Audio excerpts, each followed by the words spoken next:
Assalamualaikum warahmatullahi wabarakatuh.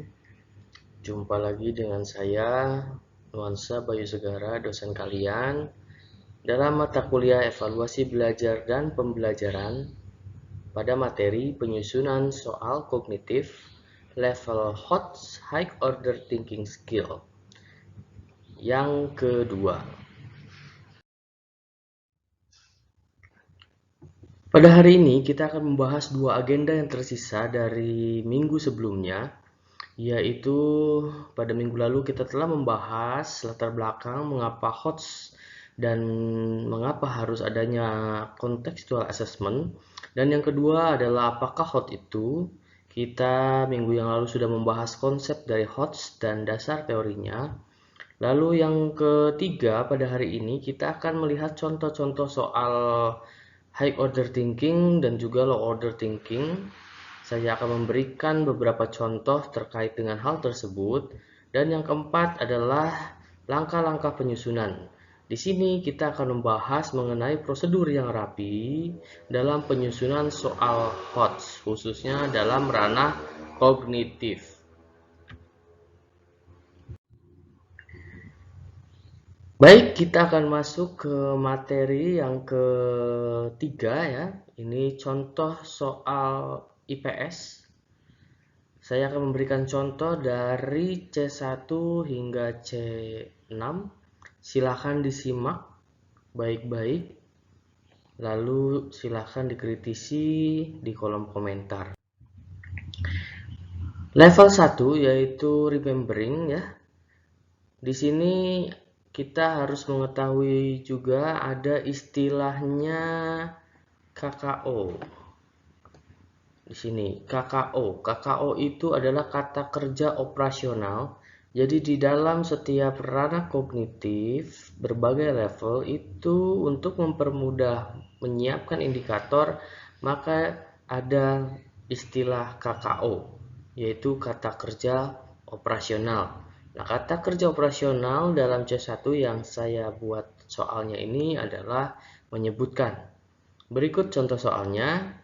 Salah satu hasil perkebunan dataran tinggi unggulan yang ada di Indonesia dan sudah eksis sejak zaman kolonialisme Belanda adalah A. Tebu, B. Pala, C. Teh, D. Kelapa. Nah, mengapa ini disebut soal C1? Karena ini hanya menyebutkan. Menyebutkan apa? Menyebutkan perkebunan dataran tinggi ya, menyebutkan hasil perkebunan dataran tinggi dan sudah ada sejak zaman kolonialisme Belanda. Soal ini sudah ada zaman Belanda ya. Option ini sudah ada zaman Belanda. Tapi ini adalah tumbuhan atau tanaman yang ada di dataran rendah. Tebu, pala, dan kelapa itu ada di dataran rendah. Kita lanjutkan ke soal C2 dengan KKO menginterpretasi. Berikut soalnya ya. Perkembangan teknologi transportasi semakin maju sehingga berdampak pada pergerakan manusia yang sangat tinggi. Berdasarkan pernyataan tersebut, maka pernyataan yang paling berkaitan adalah A. Biaya perjalanan manusia akan lebih murah. B. Pergerakan manusia lebih efektif dan dinamis. C. Distribusi barang akan lebih mudah dan cepat. D. Pembangunan infrastruktur tidak lagi dibutuhkan. Nah, dari pernyataan berikut ini ya, perkembangan teknologi transportasi semakin maju sehingga berdampak terhadap pergerakan manusia. Jadi yang dikaitkannya adalah interpretasinya dari pergerakan manusia. Nah, jika melihat soal ini, maka pernyataan yang paling berkaitan dengan pergerakan manusia adalah yaitu jawabannya adalah B. Karena pergerakan manusia akan lebih efektif dan dinamis. Memang biaya perjalanan transportasi akan lebih murah. Namun kita fokus pada dampaknya sehingga jawabannya adalah B. Distribusi barang akan lebih murah di option C juga itu salah. Pembangunan infrastruktur tidak lagi dibutuhkan juga salah. Ini adalah contoh soal C2. Kita lanjutkan ke soal berikutnya, yaitu soal C3. Di sini ada kata kerja operasional menentukan. Nah, di sini dibuat soal kegiatan konsumsi dapat dilakukan oleh rumah tangga, keluarga, perusahaan, dan negara. Berikut ini contoh kegiatan konsumsi yang dilakukan oleh negara adalah A. Membeli bahan baku untuk memproduksi mie instan. B. Menggunakan listrik untuk kebutuhan sehari-hari. C. Memberikan subsidi BBM kepada pemilik kendaraan. D. Memberikan gaji kepada seluruh buruh di pabrik mobil. Nah, jika kita melihat dari soal C3, itu adalah aplikasi ya, atau mengaplikasikan, itu sangat identik dengan contoh-contoh soal yang kontekstual.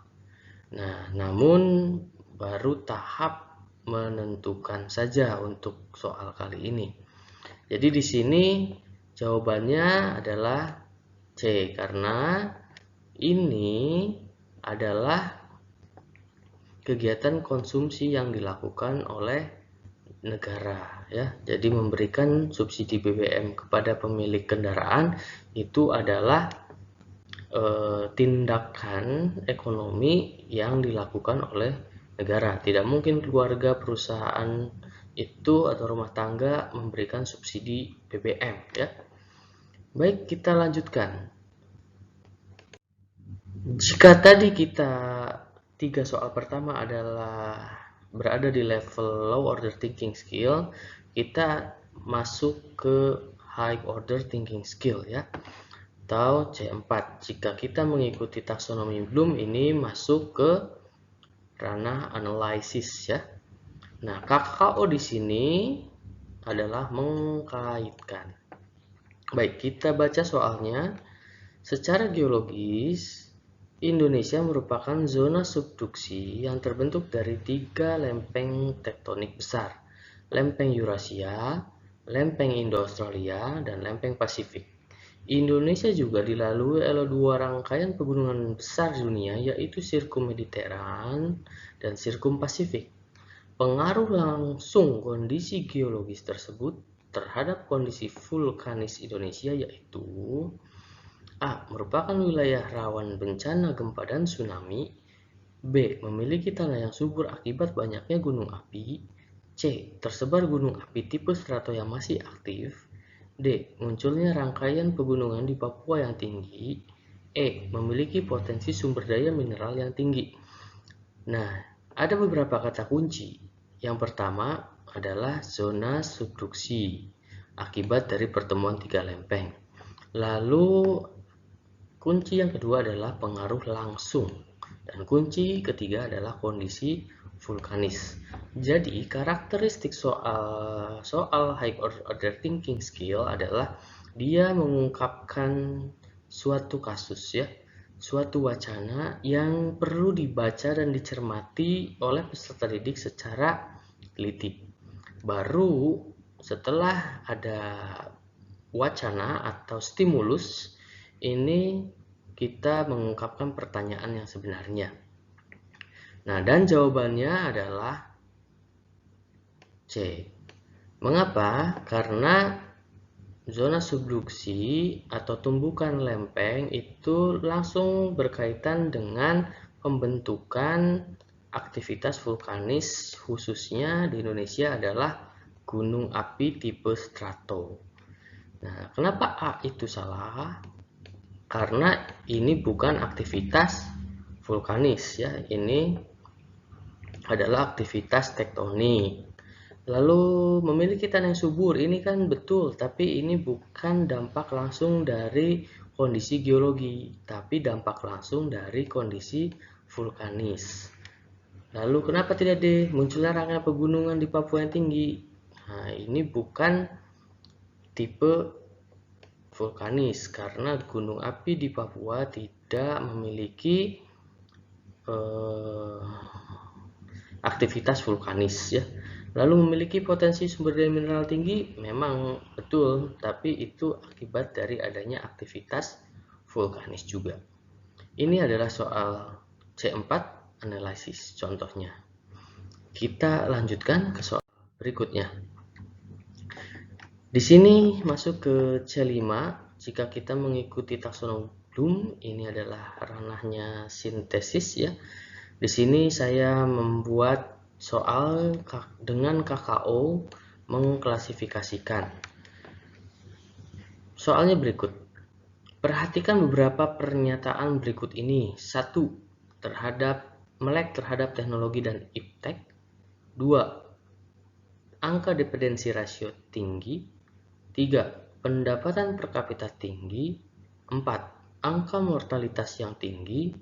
5. Angka harapan hidup yang tinggi. 6. Jumlah impor melebihi ekspor. Pernyataan di atas yang termasuk dari ciri-ciri negara berkembang adalah. Nah, jadi kita harus mengetahui dulu, untuk menjawab soal ini, peserta didik harus memahami dulu konsep negara berkembang. Nah, lalu mereka juga perlu memahami istilah-istilah yang ada dalam pernyataan berikut ini, seperti dependensi rasio, ini dari kependudukan. Lalu pendapatan per kapita, ini dari ekonomi. Istilah konsep mortalitas ya. Lalu istilah angka harapan hidup, impor dan ekspor. Dengan memahami konsep ini dan bisa mencontohkannya di negara-negara maju dan berkembang, maka dia baru akan bisa menjawab klasifikasi negara berkembang. Nah, jika melihat dari kunci jawabannya adalah 2, 4, dan 6. Ciri-ciri negara berkembang itu memiliki dependensi rasio yang tinggi, pendapatan per kapita yang rendah, angka mortalitasnya tinggi, angka harapan hidupnya rendah, dan jumlah impor melebihi ekspor. Berikut soal C5 ya. Nah, soal-soal high order thinking juga itu biasa distimulus oleh berbagai bentuk. Contohnya pada soal berikut. Ya, selanjutnya adalah soal yang memiliki diagram sebagai stimulus ya. Di sini ada diagram kunjungan wisatawan mancanegara negara ASEAN tahun 2008 hingga 2018. Nah, di sini KKO yang digunakan adalah untuk menilai. Kita baca soalnya. Hal yang dapat disimpulkan dari data di atas terkait dengan pemanfaatan letak dan geostrategis Indonesia adalah, nah, jika melihat option-option yang ada di sini, maka kita harus kembali ke soal, peserta didik harus kembali ke soal, yaitu melihat kata kunci, yaitu letak dan geostrategis. Nah, jadi grafik ini hanya stimulus, kita melihat fakta bahwa Indonesia masih berada di bawah Thailand, Malaysia, Singapura terkait dengan jumlah wisatawannya. Maka kita harus melihat option A. Thailand, Malaysia, dan Singapura lebih optimal memaksimalkan letak dan luas wilayahnya serta geostrategis yang dimiliki untuk menunjang aktivitas pariwisata. Jadi jika dilihat ini jawabannya adalah A. Sedangkan jawaban yang lainnya, luas wilayah yang besar dan letak negara ASEAN sangat mempengaruhi kunjungan wisatawan mancanegara. Luas wilayah yang besar, Indonesia memiliki luas wilayah yang besar, tapi tidak berdampak terhadap jumlah wisatawan asing. Anggaran promosi untuk pariwisata Indonesia perlu ditingkatkan. Kita tidak membahas anggaran di sini. Pariwisata cukup signifikan dalam menyumbang devisa. Memang betul, tapi tidak dibahas dalam soal kali ini. Pemanfaatan promosi pariwisata melalui media sosial. Ini juga sama, betul, akan tetapi tidak terkait dengan soal. itu contoh soal C5 yang termasuk ke dalam contoh soal gampang. Jadi tidak selamanya soal high order thinking itu sulit ya. Sekali lagi, tidak selamanya soal high order thinking itu masuk ke dalam kategori sulit. Kita juga bisa mendesain soal high order thinking itu dengan soal yang mudah.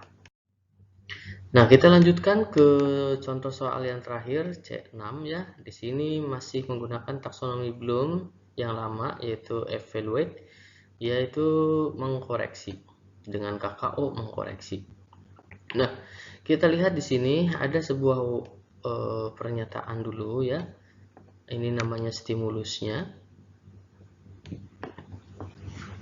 Indonesia memiliki diversitas flora dan fauna yang sangat tinggi di seluruh wilayah Indonesia. Bahkan beberapa flora dan fauna bersifat endemik, sehingga tidak ditemukan di negara lain.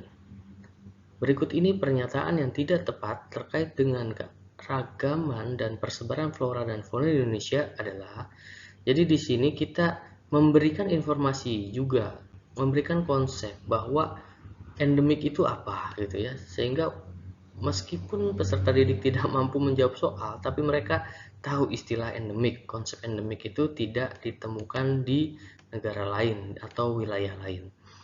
Nah, kita baca optionnya. A. Pembagian jenis fauna di Indonesia dibagi menjadi 3 tipe, yaitu Asiatis, Peralihan, dan Australis. Ini betul.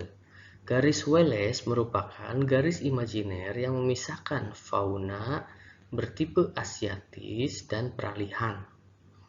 Garis Weber merupakan garis imajiner yang memisahkan fauna bertipe Peralihan dengan Australis.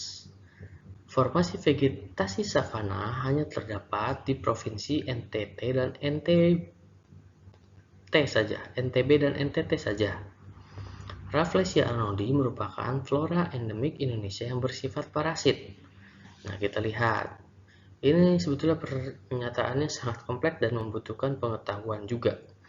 Di sini adalah garis Wallace merupakan garis imajiner. Nah, dia harus mengingat juga dan mengkaitkannya dengan pernyataan yang benar ya. Nah, kita lihat di sini. Ini betul. Ini betul. Nah, formasi vegetasi savana hanya terdapat di provinsi NTB dan NTT saja. Nah, ini jawabannya salah. Karena apa? Karena di provinsi Jawa Timur ya, itu juga kita menemukan vegetasi savana. Rafflesia arnoldii merupakan flora endemik Indonesia yang bersifat parasit. Ini juga betul. Berikut adalah contoh-contoh soal dari 6 level ranah kognitif ya. Dan kita ke tahap selanjutnya. Di agenda keempat ini kita akan membahas mengenai langkah-langkah penyusunan soal. Jadi di sini kita akan membahas mengenai prosedur yang rapi dalam penyusunan soal HOT. Nah, apa saja sih prosedurnya? Kita lanjutkan. Kita lihat langkah-langkah penyusunan soal di sini dibagi menjadi 4 langkah. Yang pertama adalah langkah 1, menganalisis kompetensi dasar yang dapat dibuatkan soal ya.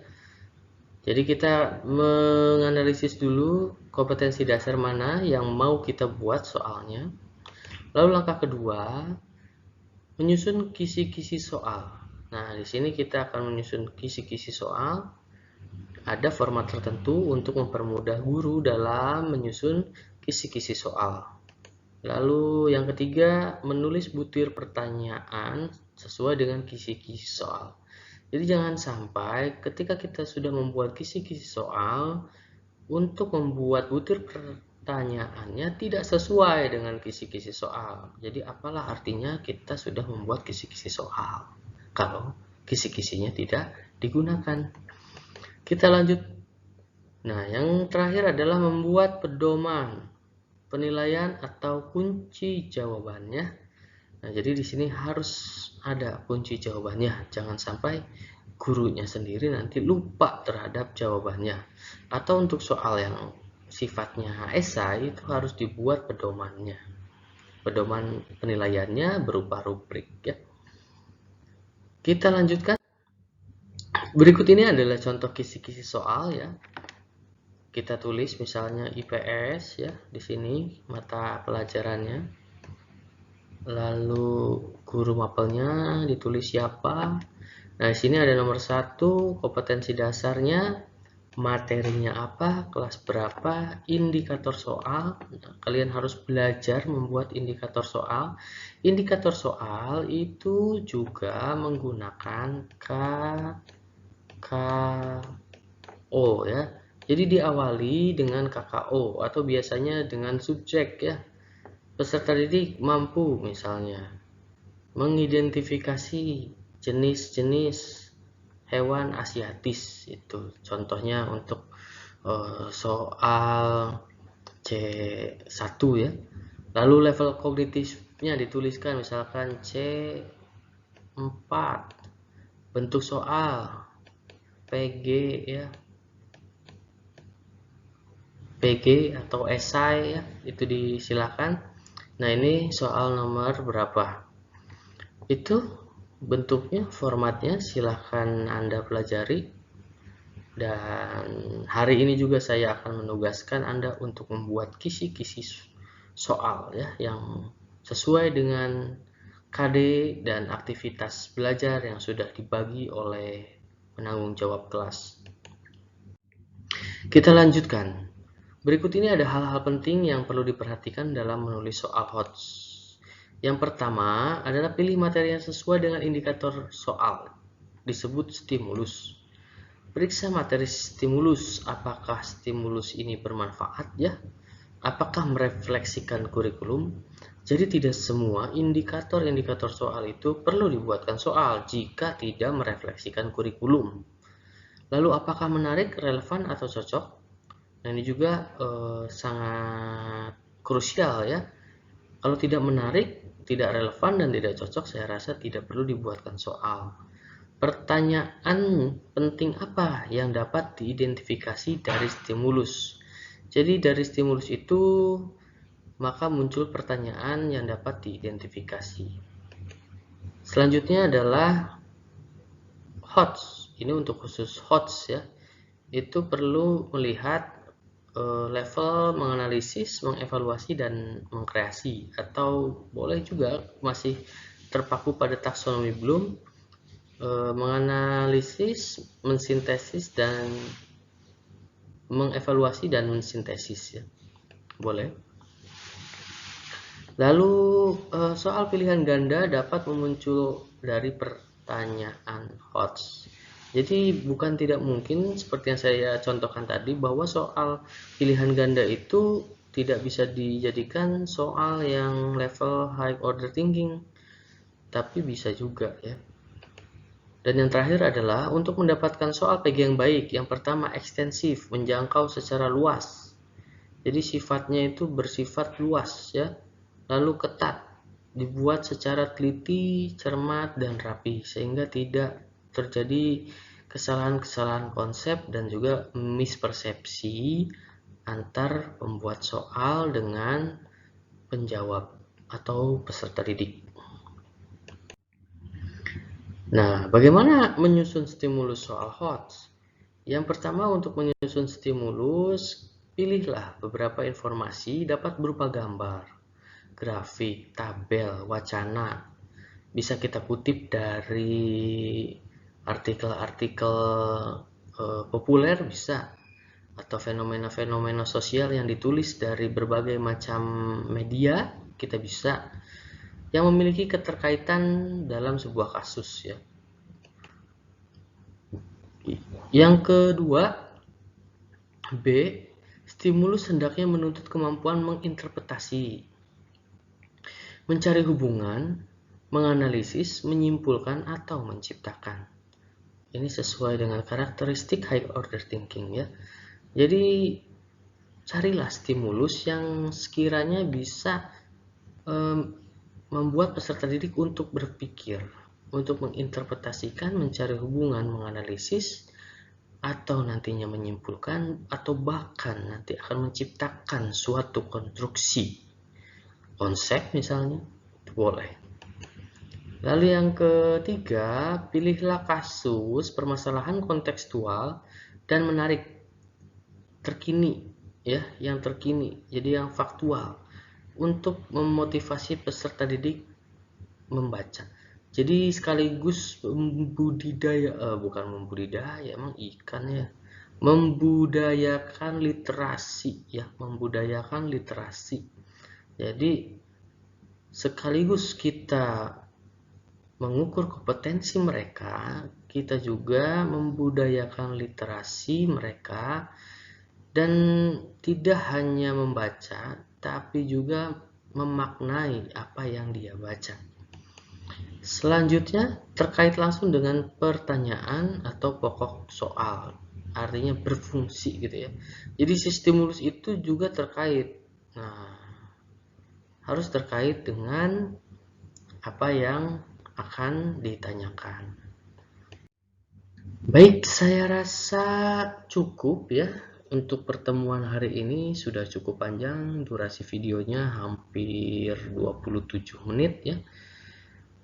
Silahkan kalian kerjakan tugasnya, membuat kisi-kisi soal, tidak hanya high order thinking skill, tapi juga mulai dari low order thinking skill sebanyak 20 soal, ya, 20 indikator. Baik, terima kasih. Sampai jumpa di pertemuan selanjutnya. Wassalamualaikum warahmatullahi wabarakatuh.